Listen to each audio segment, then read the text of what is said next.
Ya, queridos estudiantes, vamos a la segunda parte de la sesión de hoy tarde.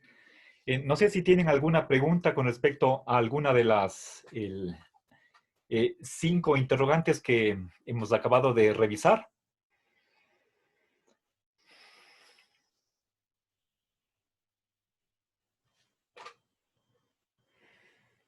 ¿No?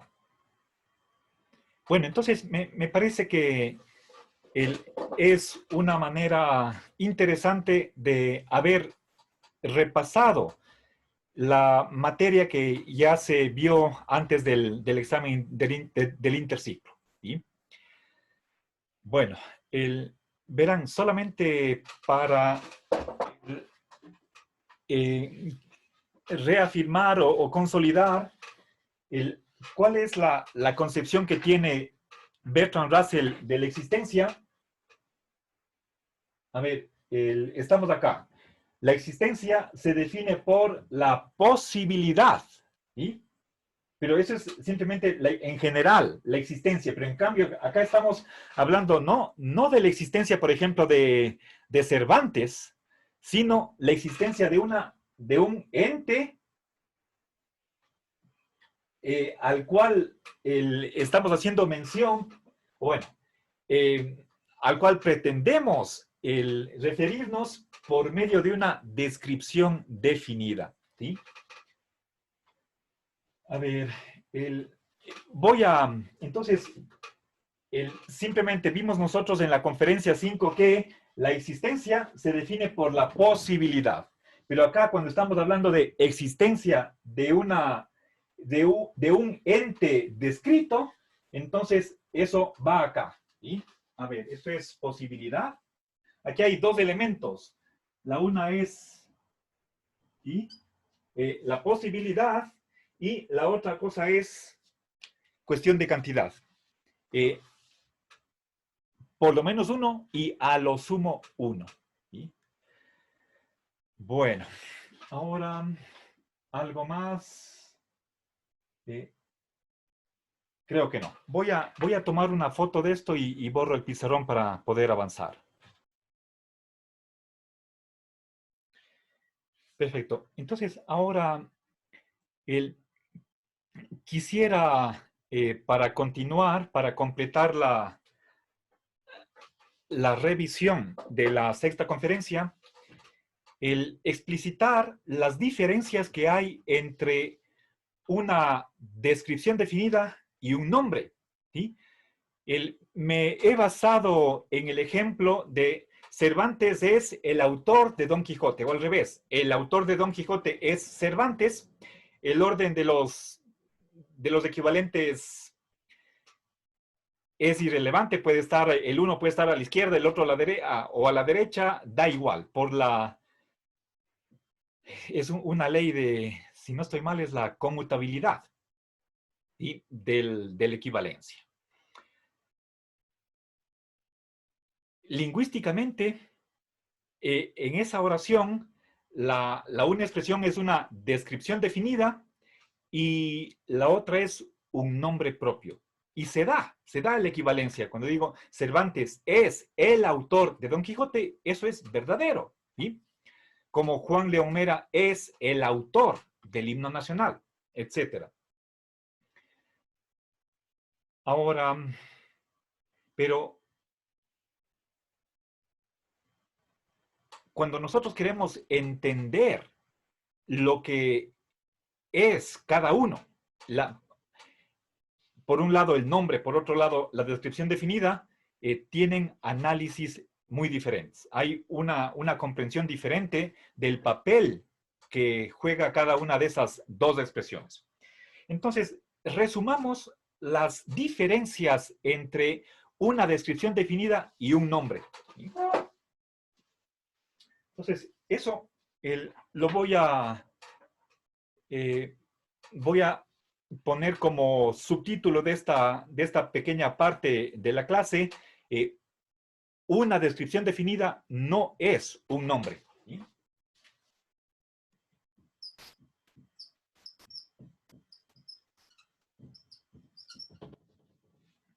Bien. A ver, hemos visto ya,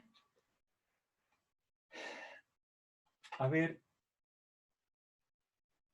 por lo menos un par de razones, las voy a resumir. Un nombre es algo simple, la descripción definida es algo complejo. ¿Sí?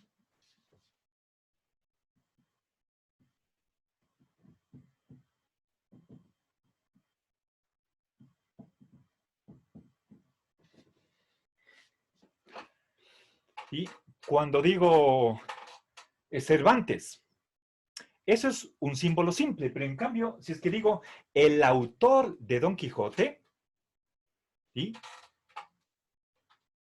Veamos cómo simbolizo eso. ¿Sí?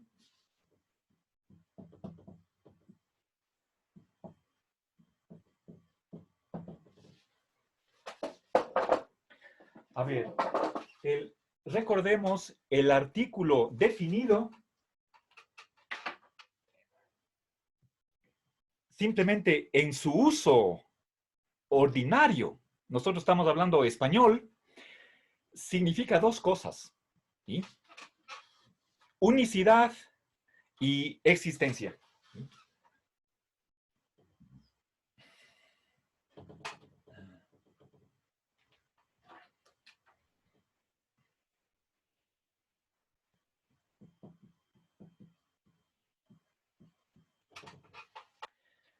Unicidad significa no dos, ni más. ¿Sí? Es como decir monismo. ¿Sí?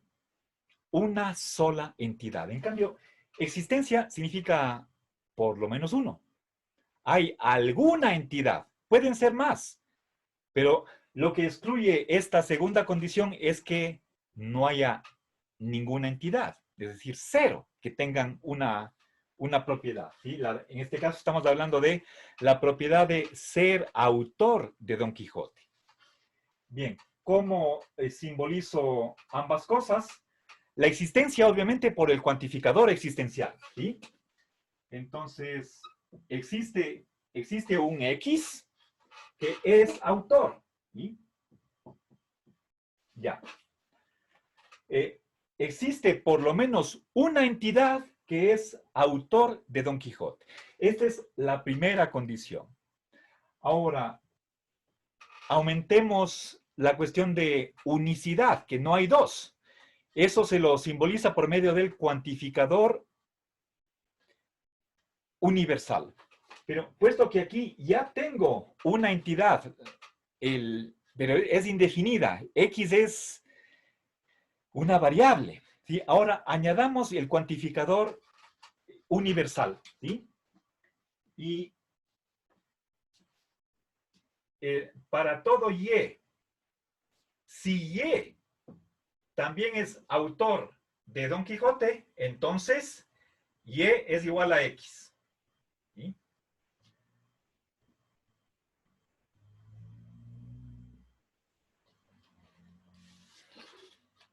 Bien, entonces, fíjense, aquí está simbolizado el autor de Don Quijote. ¿Sí? Y aquí está justificado que una descripción definida es un símbolo complejo. ¿Sí? O sea, para analizar una descripción definida, ¿qué tenemos? Un cuantificador existencial, un universal. Aquí tengo una función proposicional. X es autor de Don Quijote. Tengo un condicional, la conjunción y finalmente la identidad. ¿Sí? Entonces tengo varios símbolos. Aquí está explícitamente la razón de por qué una descripción definida es un símbolo complejo, a diferencia de un nombre propio, como Cervantes, perdón, o Vivaldi. Bien, esta es una razón para diferenciar una descripción definida de un nombre. Una descripción definida no es un nombre. ¿Sí?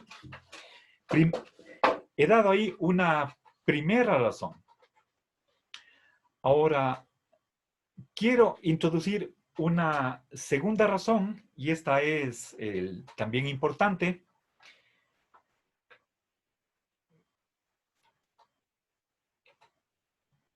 Bertrand Russell dice que cuando cambio en una determinada oración en la que aparece un verbo de los que se llaman intencionales, cuando en esa oración con verbo intencional, como por ejemplo el verbo conocer, ¿sí?, cambio una descripción definida por un nombre,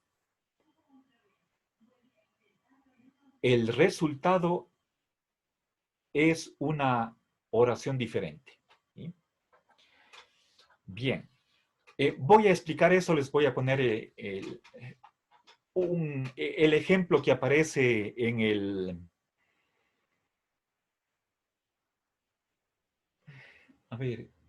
el texto, aunque eso se refiere a Scott y el autor de Waverly. Y ahí permítanme, se habla del el rey Jorge IV, ¿sí? Bueno, podríamos cambiar un poco el ejemplo, pero lo que quiero que ustedes entiendan es el espíritu de esta, es una prueba, ¿sí? Verán, para eso, primero pensemos en la sustituibilidad de los idénticos.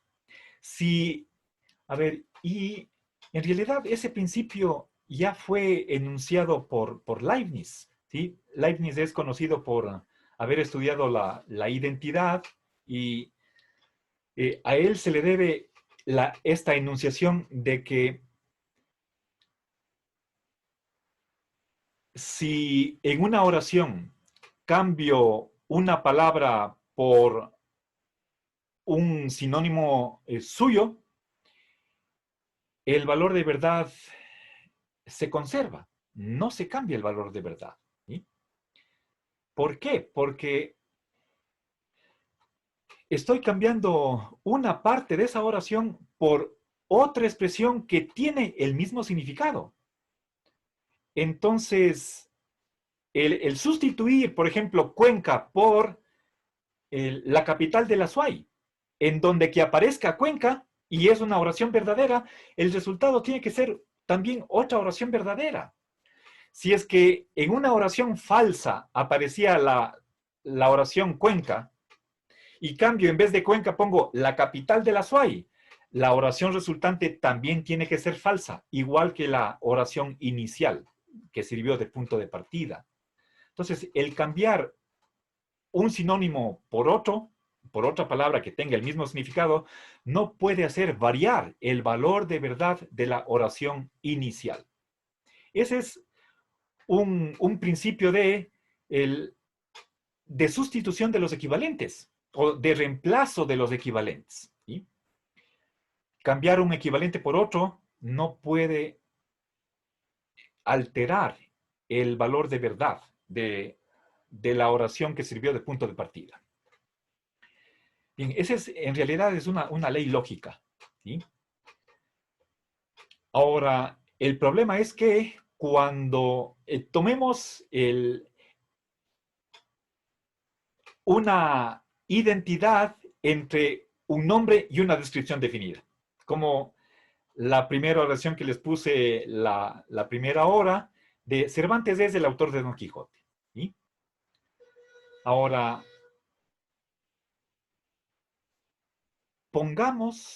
hagamos una sustitución para ver si es que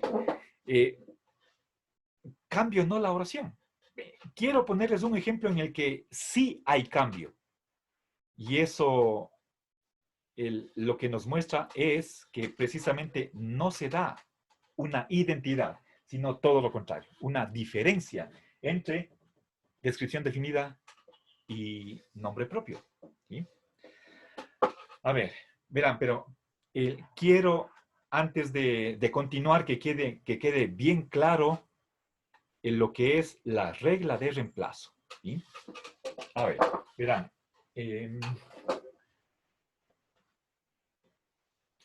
voy a simbolizar la regla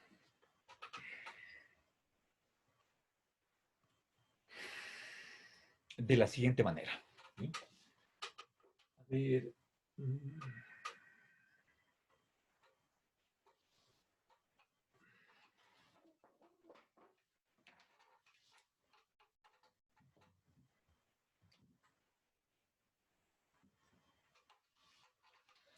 El, regla de reemplazo. ¿Sí? Bueno, esta regla se suele ver en lógica sentencial, ¿sí? En el primer capítulo, en la primera parte de un curso regular de lógica. También se conoce como regla de sustitución. Sustituir y reemplazar da lo mismo, ¿sí? Bien, pero aquí está como regla de reemplazo. Ahora, a ver, pensemos, y es una propiedad de la identidad, ¿sí? A ver, supongamos que tengo identidad entre A y B, ¿sí?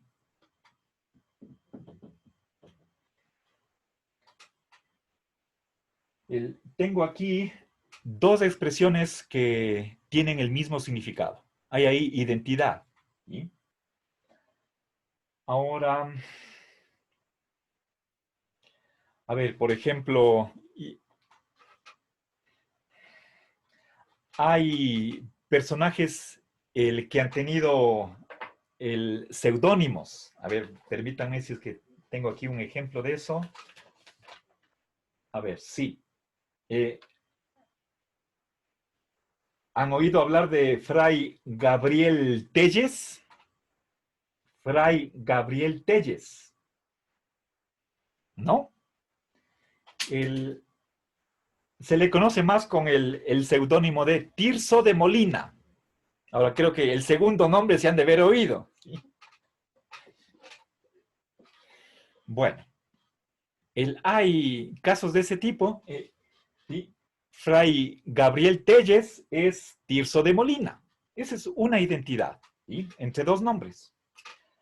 Ahora, si es que hay una oración en la que aparece el primer nombre, entonces, por esta regla de reemplazo, ¿qué puedo concluir? ¿Quién me saca la conclusión? ¿Sí? O pongamos bueno, hagámosle en vertical. Saquen la conclusión. A es igual a B, pero A tiene la propiedad de F, por lo tanto...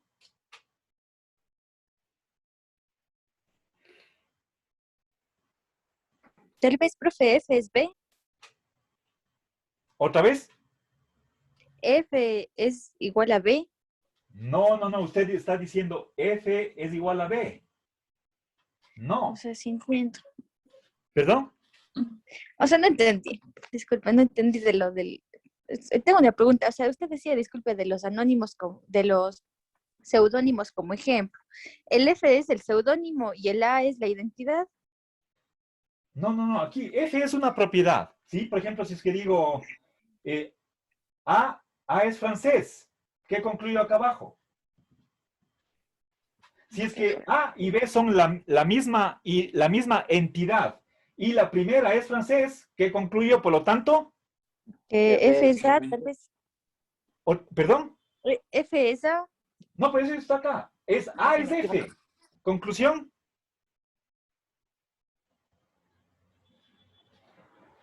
B es F. B es F. Simplemente donde está la A le pongo el segundo equivalente. ¿Sí? En una oración en la que aparece el primer equivalente, yo puedo sustituir ese nombre por su idéntico y la oración de verdad, la oración inicial no cambia de valor de verdad, ¿sí? Porque son la misma entidad. Si estoy hablando de, a ver,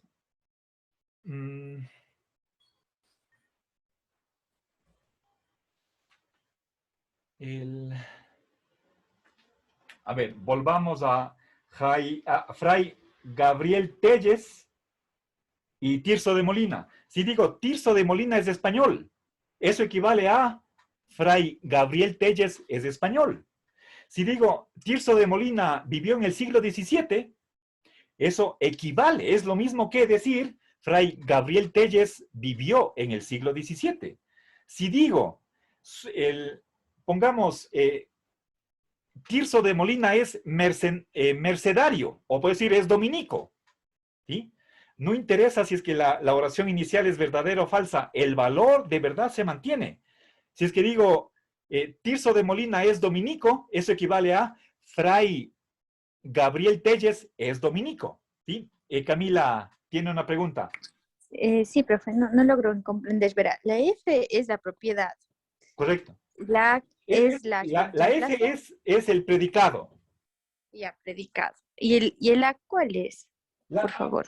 el A es un nombre como Gabriel Telles o Tirso de Molina. Y, y Tirso de la B, Molina. profe. ¿Perdón? Y la B. A ver, pongo aquí Gabriel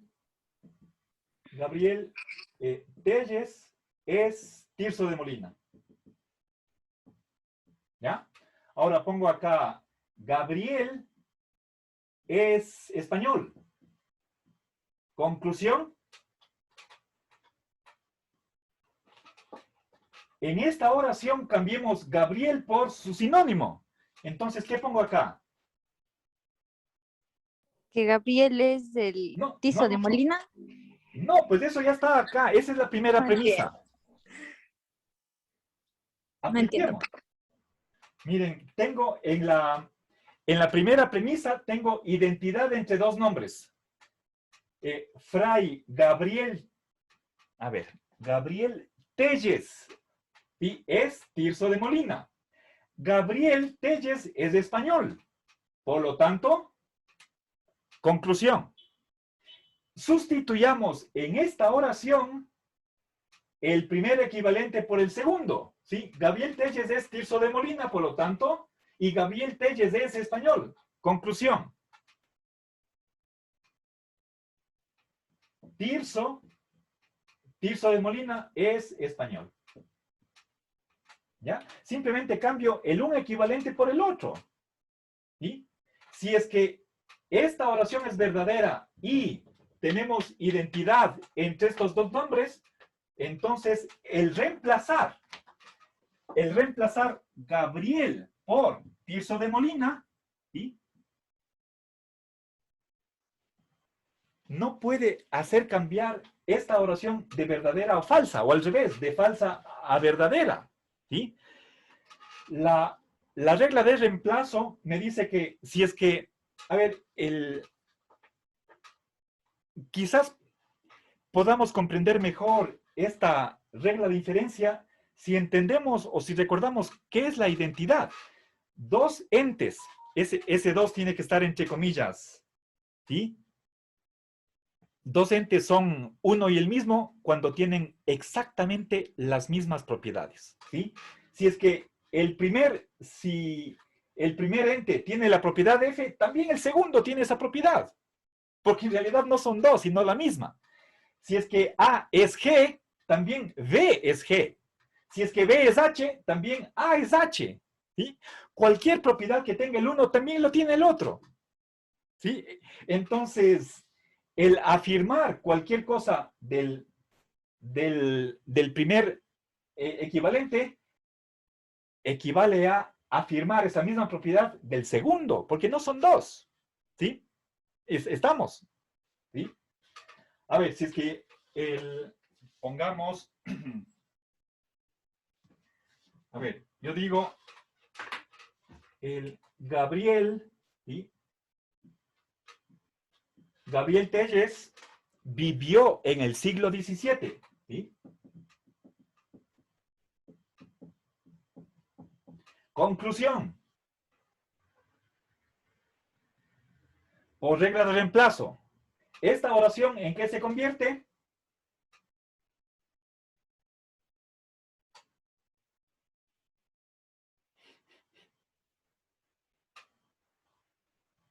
A ver, ¿alguien me da la respuesta?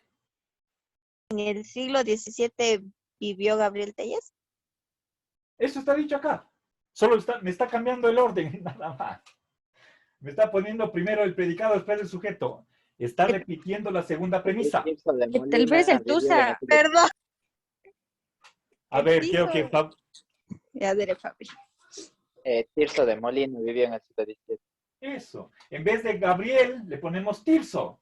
¿Y? Ven, no entiendo. Tirso de Molina vivió en el siglo XVII. Nada más que cambiamos el un nombre por el otro. Y el resultado tiene que tener el mismo valor de verdad. Si la oración que está en la premisa es verdadera, la conclusión es verdadera. Si la oración de la premisa es falsa, la conclusión es falsa. Entonces, la sustitución de un nombre por su sinónimo, ¿sí? El cambiar un nombre por un sinónimo, no puede hacer cambiar el valor de verdad de la oración inicial, ¿sí? Si es que esta premisa es verdadera, la conclusión es verdadera. Si la premisa es falsa, la conclusión es falsa. La sustitución de un sinónimo por otro no hace cambiar el valor de verdad de la oración en la que aparezcan ese sinónimo que se cambia, ¿sí? ¿Se comprende? ¿Está comprendido esto? ¿Sí? Profe, y podría ser una oración ahora en falso, que no sea verdadero. Claro, si que digo, Gabriel, a ver, el fray Gabriel Telles, ¿sí? A ver, Gabriel Telles es cuencano, contemporáneo. Concluya. Saque la conclusión. Esto es falso. Fray Gabriel Telles no es cuencano ni tampoco de nuestros días. Por lo tanto, conclusión. Que Tyson no es cuencano, No, pues. contemporáneo. Ay, no. No. Tiene que ser lo mismo, no cambie, no le aumente una no, la negación. Tirso de Molina, si Gabriel Telles es cuencano contemporáneo, también Tirso de Molina es cuencano contemporáneo. No, Pero no es falso. pero esta es falsa, también esta es falsa.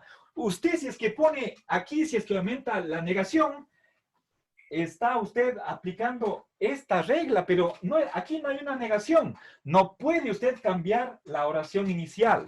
Esta es la regla de inferencia. En la conclusión, no aumente la negación.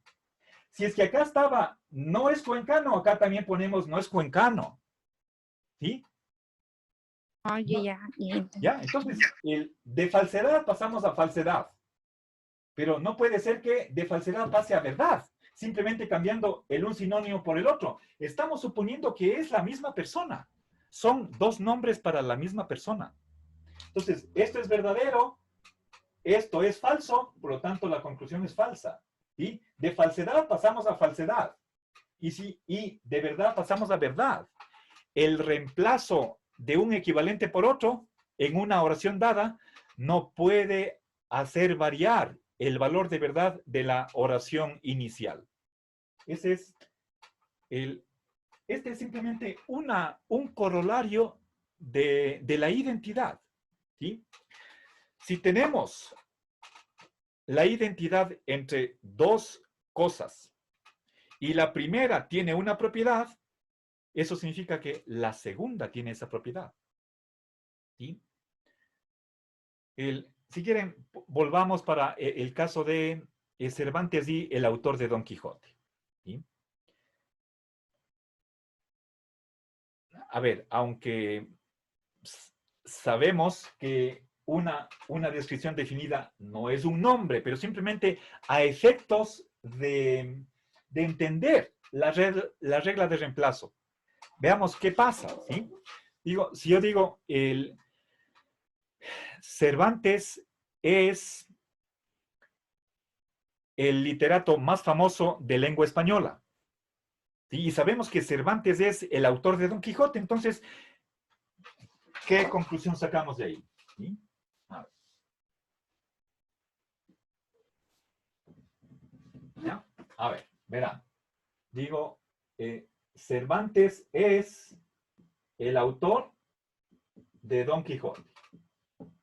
Ahora digo, Cervantes es el autor más famoso. El autor más famoso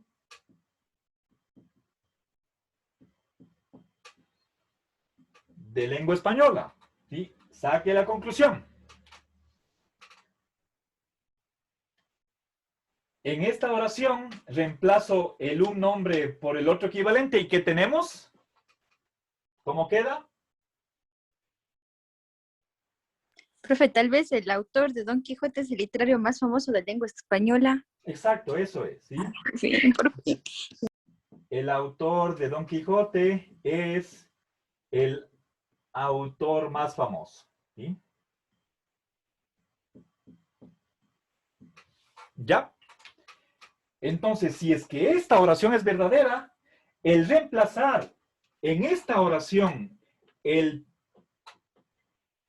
primer equivalente por el segundo, ¿sí?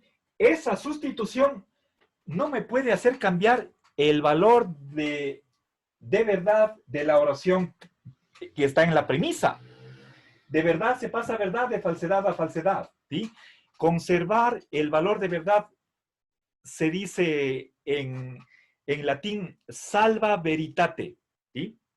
El reemplazar en una oración un equivalente por otro no me puede hacer cambiar el valor de verdad de la oración, ¿sí?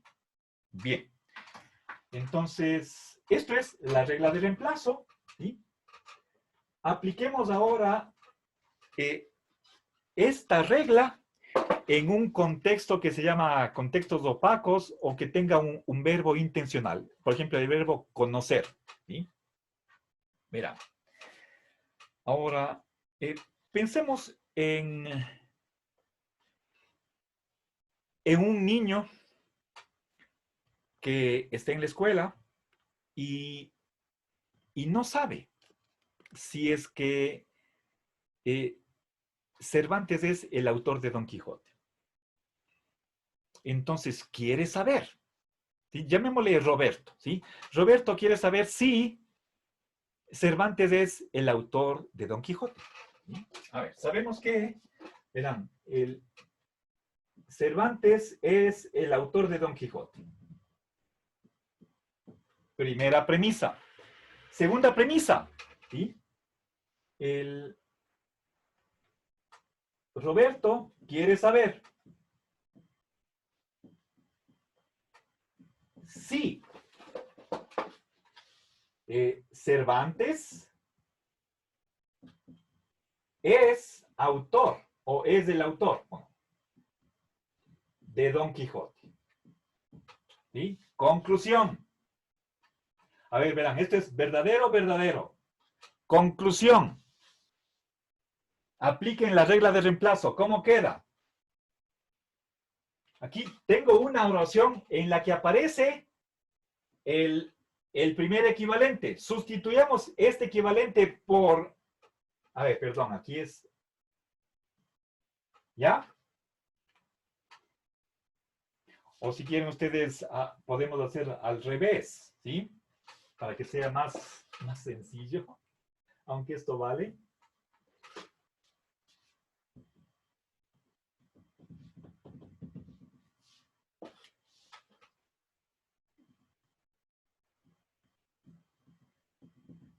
Si el autor de Don Quijote es Cervantes.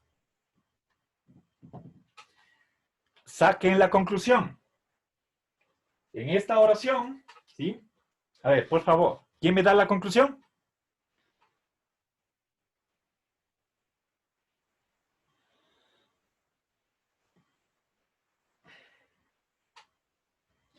Simplemente cambiemos el autor de Don Quijote, cambiemos por su equivalente. ¿Y cómo queda? Entonces, Roberto quiere saber sí. Aquí cambio el un equivalente por el otro y me queda, si Cervantes es Cervantes. ¿Ya? Entonces, pero es dudoso que Roberto tenga dudas sobre si Cervantes es Cervantes, y eso es, podríamos decir, por lo menos según el pensamiento de la mayoría, nadie se va a cuestionar que el principio de identidad sea verdadero. Esta es una pregunta que no se hace un niño de escuela, ¿sí? Lo que quería saber es esto, pero no esto de acá. Por lo tanto, al reemplazar un nombre por una descripción definida, ¿sí? O al revés, descripción definida por un nombre, me hace cambiar el valor de verdad de la oración. ¿Qué significa esto? Esto no es un contraejemplo a la regla de reemplazo, porque esto es cuestión de lógica. Para Bertrand Russell no hay dos lógicas, hay una sola que es correcta. Lo que muestra esto de aquí es que la primera premisa es falsa, ¿sí? Aquí hay un error. O sea, no puede... si pasamos de oraciones verdaderas a una conclusión falsa, esto significa que el argumento es inválido. Este argumento es inválido, pero la regla de inferencia es válida. Por lo tanto, algo está fallando en este argumento. ¿Qué es lo que está fallando? La primera premisa. Un nombre no es equivalente a una descripción definida, o al revés. La descripción definida no es un nombre, ¿sí? Pero obviamente eso es porque estamos nosotros utilizando aquí el verbo saber. Es un contexto que se suele denominar un contexto opaco. O sea, hay algún problema. Introduce verbos de este tipo, saber o conocer. El verbo querer también es un verbo intencional. Tiene el deseo, aspira a. Son verbos intencionales, ¿sí? Obviamente alguien puede decir en vez de renunciar a una identidad, más bien renunciemos, hagamos alguna otra corrección en este argumento para salvar la identidad entre descripción definida y nombre. La solución que da Bertrand Russell es el de renunciar a la primera premisa. Una descripción definida no es un nombre, y aquí tendríamos nosotros una razón para defender esa diferencia, ¿sí? La regla de reemplazo pertenece a la lógica, es válida, y este contraejemplo lo que muestra es la falsedad de la primera premisa, la identidad entre descripción definida y nombre. No son idénticos. No podemos identificar descripción definida con nombre propio, ¿sí? Segunda razón, ¿sí? La primera estaba aquí, esta es segunda razón. Al reemplazar una descripción definida por un nombre, cambia la oración en la que aparece, ¿sí? Bueno, queridos estudiantes, se nos acabó la clase.